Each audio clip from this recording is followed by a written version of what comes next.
Good morning, everyone. So I just want to say a few words about my dad. So my dad was a man of exceptional character, known for his kindness, his infectious laughter, his unwavering devotion to his family. Anyone that knew him knew that he loved his family. And after that, of course, military service. And then, of course, higher education was his love of life. He led by example, earning several terminal degrees, as many of you would have heard him say over the years. And he showed us the importance of resilience and overcoming life's challenges. There were countless good times, endless laughter, and abundance of wisdom shared over the years.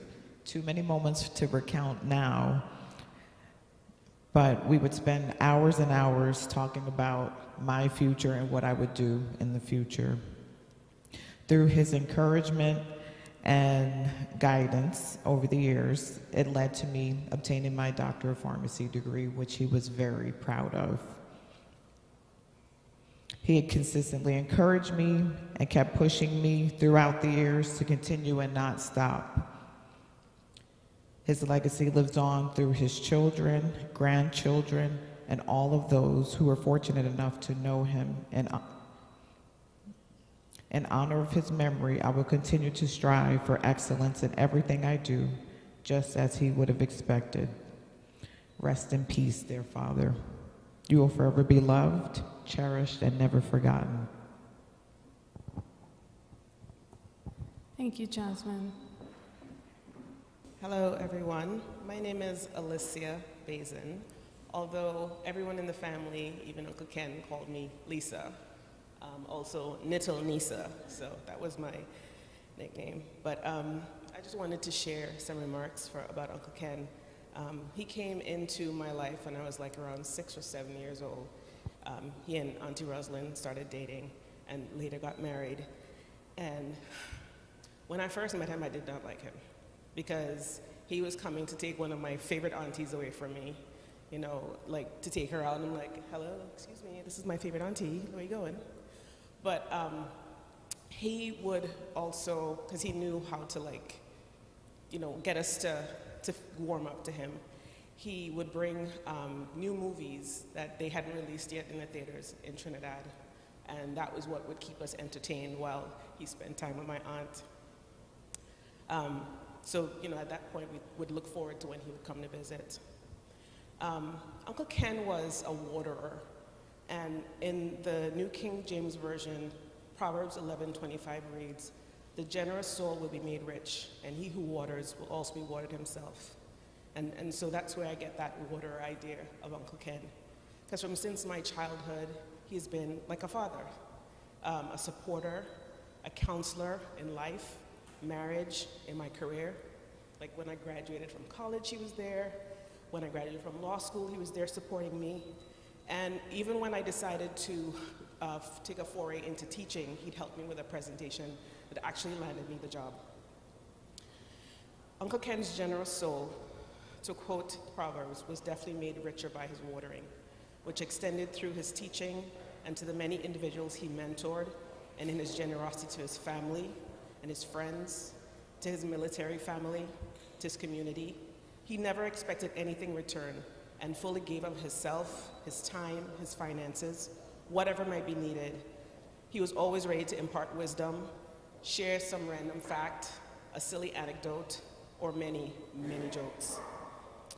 By him being a blessing to others, I think it was really a blessing to and for him, his riches in life, if you will.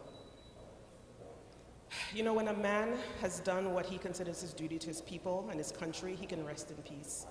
I believe that throughout his life, Uncle Ken embodied the philosophy to always do and be his best self. And I hope that we can all embody his spirit of watering and generosity. And over the last few weeks after visiting him at the hospital, I was really thinking a lot about all that he's been in my life, all the knowledge in that big brain of his.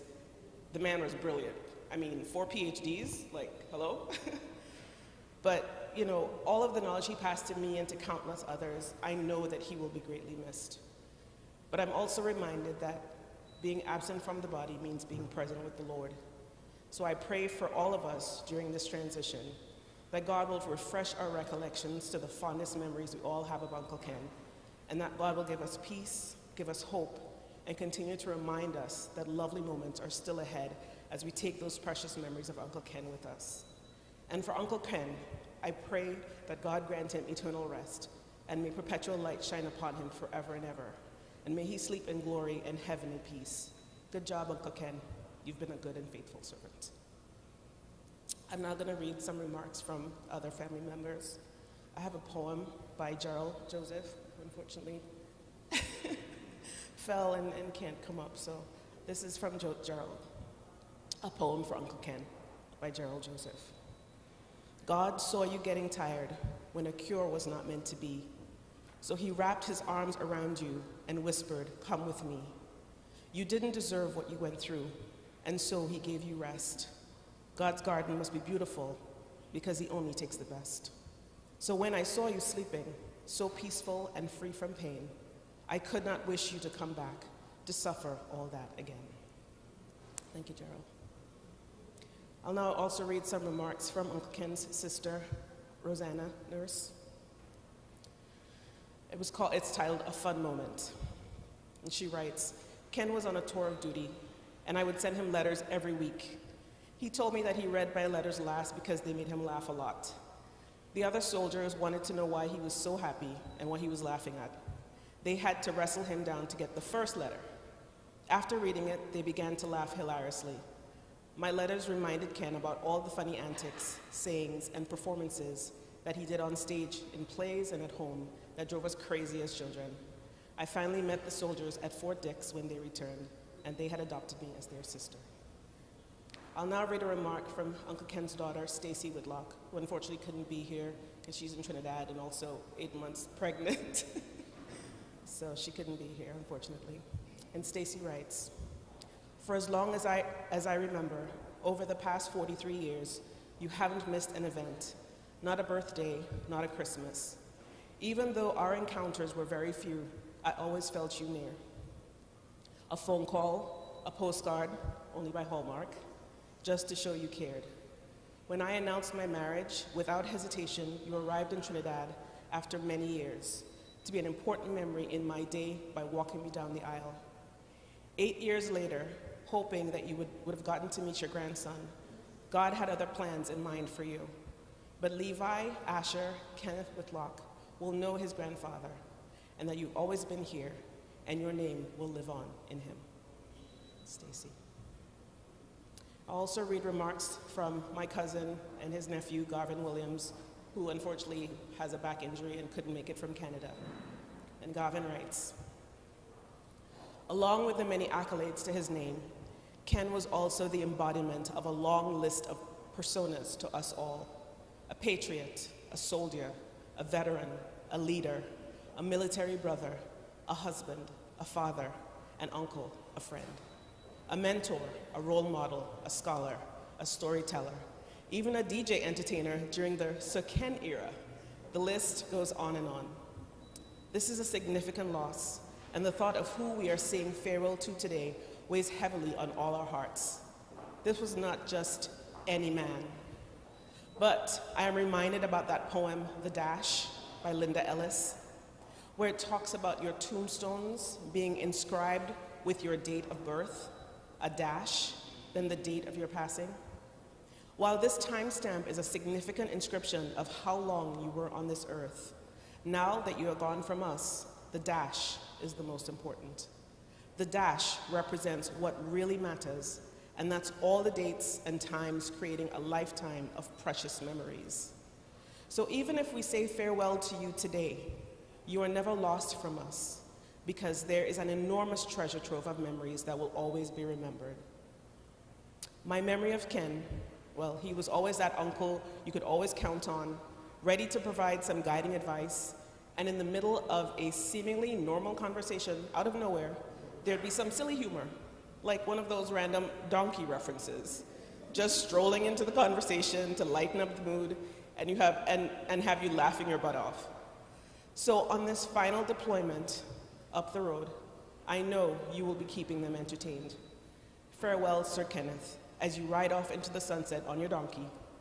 You will be missed, you will be missed down here, but never forgotten in minds and hearts everywhere.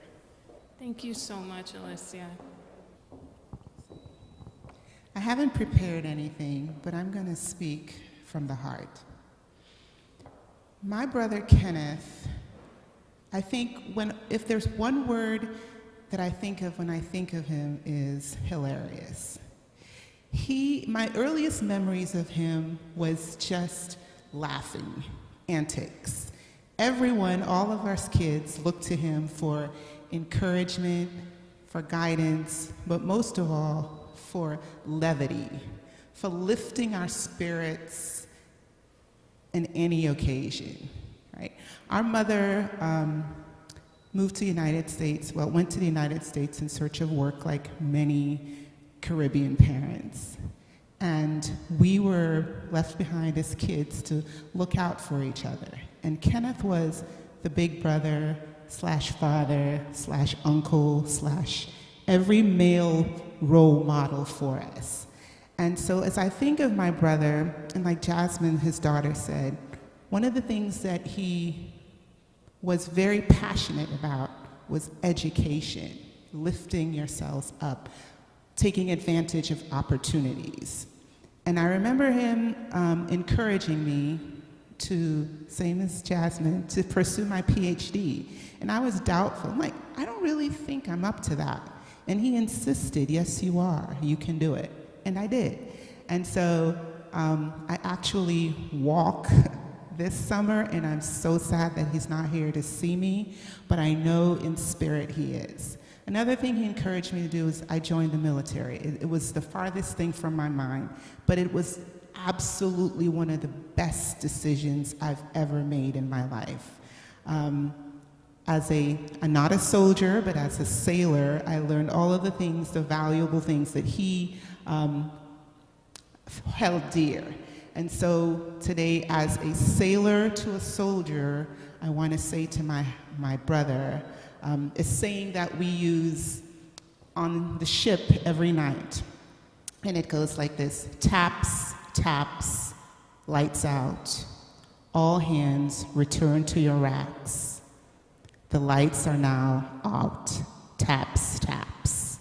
And so to my brother, I know you are riding away on your donkey. I'm grateful for everything that you've taught me. I'm grateful for the example that you have shown to me. I'm grateful for the light that you brought into this world, not only for your family, but for your military family and everyone that you came into contact with. We love you, and we know that you're not gone because you continue to live in us. Thank you, Felicia.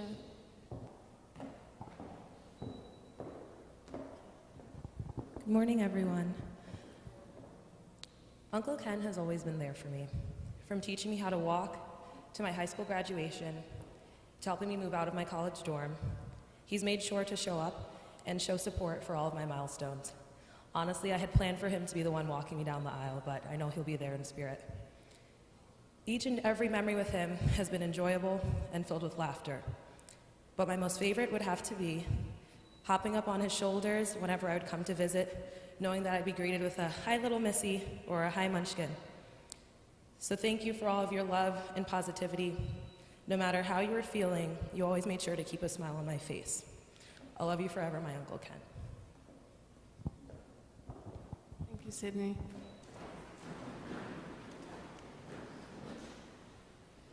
May we now welcome Roseanne Nurse for the word of eulogies.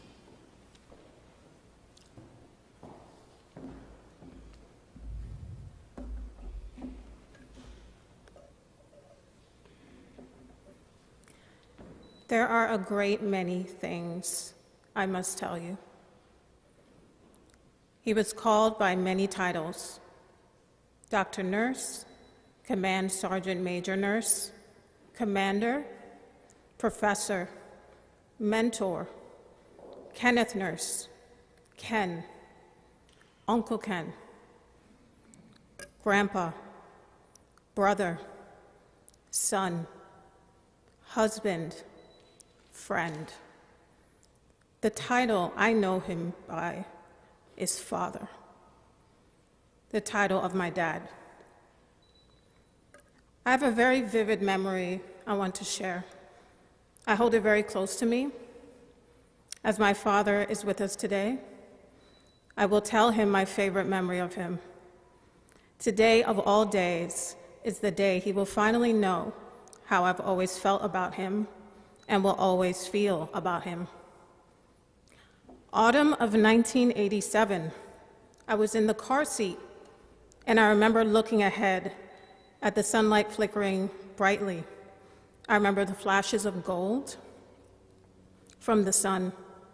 I remember seeing my mother enjoying the breeze from the open windows that was blowing the wind through her hair. I remember turning to see who was driving us, who was creating this magic.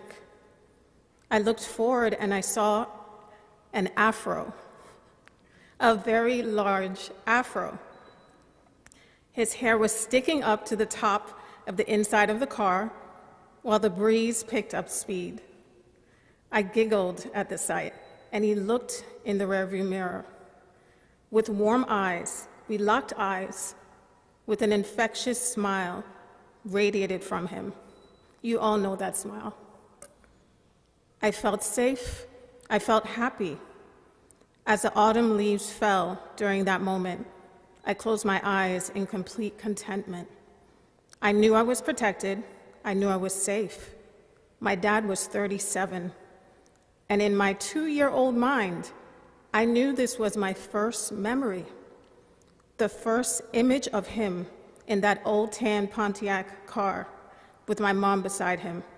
That was the very first memory I've ever had in my entire existence.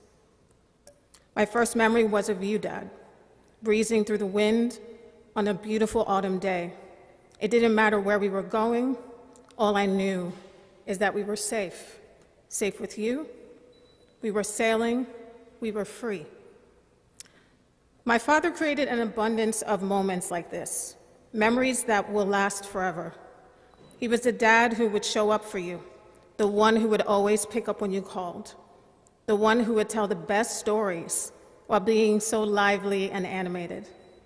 He was a professor in universities and a director of security in the decades that he was in the hospitality industry. He encouraged me to follow in his footsteps and helped me to become a manager in the same hotel that he worked for years ago. He held a seminar and certified me as a manager on duty. Our bond is forever unbreakable professionally and most of all, personally. My father was very stoic, business savvy, strict, and disciplined. He was interesting and complex, multifaceted and intellectual. His demeanor could sometimes be intimidating, but he was so friendly and so funny. He was a real comedian, a very natural comedian. He would make you laugh even when you're upset. His jokes were sometimes shocking, yet so hilarious. He would tell the types of jokes that you would nearly be spitting your drink out, and his laughter was contagious. In other feats of greatness, he would snore so loud to the point that he would wake himself.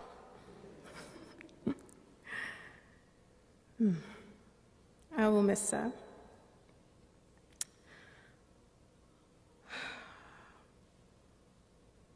One second, please. And he mastered the art of awful cooking. He could also make so much noise in the house just by walking. He would stomp so hard, racing to get to the door if a friend came over to get some much-needed advice or merely just to visit. Always the friend indeed. He would sacrifice his last penny to help anyone in need. He would be there for everyone, no matter what time of day, no matter what time of night. But today is the last day of summer, and tomorrow is the first day of autumn. After 4 decades from my first memory, we come full circle as my father is now 73 years. We will be ending summer today and embracing the first day of autumn tomorrow. I ask one favor from all of you. If you could all take one moment to go outside tomorrow, feel the breeze and look to the sky, and hear the words in your mind of this poem that my mother picked for my father. When I must leave for a little while, please do not grieve and shed wild tears, and hug your sorrow to you through the years, but start out bravely with a gallant smile, and for my sake and in my name live on, and do all things the same. Feed not your loneliness on empty days, but fill each waking hour in useful ways. Reach out your hand in comfort and in cheer, and I in turn will comfort you and hold you near. And never, never be afraid to die, for I am waiting for you in the sky. My name is Roseanne Kathy Nurse, and I am the daughter of Dr. Kenneth Ralph David Nurse. He is my father, and I am still his little girl. Thank you for the memories that I will always remember, Dad. When I feel the breeze tomorrow, I will look for you so far up in the sky. Thank you.